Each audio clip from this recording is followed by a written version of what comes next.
Hello, hello, Kahoy Loves! For today's video, ayan, at magluluto na naman tayo ng tinolang manok. So, ganyan nga po yung ginagawa ko. Sa mainit na kawali ay ilalagay ko muna lahat at hintayin natin lumabas ang kanyang kaluluwa.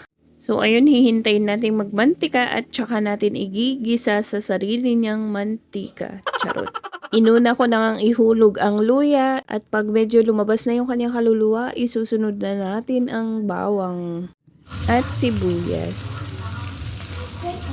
So ayun, ipagmekos-mekos na natin all together para magbanding na sila. So ayun, habang hinihintay natin na maluto yung sayote ay hinimay-himay ko na itong binigay ni Ate Salve na malunggay. Na-feel ata niya na magtitinola ako kaya naman ay ipinaghinginan niya ako sa kanyang mga kumarites. Charot.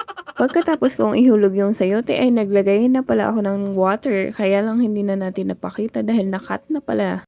Punong-puno nga ng video itong aking phone na hindi ko pa na-upload.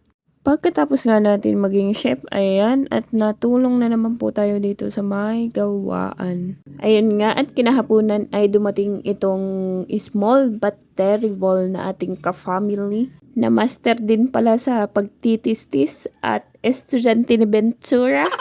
Charot. Isang kalabit lang, wasak. So ayun, maraming salamat sa pagjejenso at mabuhay ka hanggang sa gusto mo. Charot.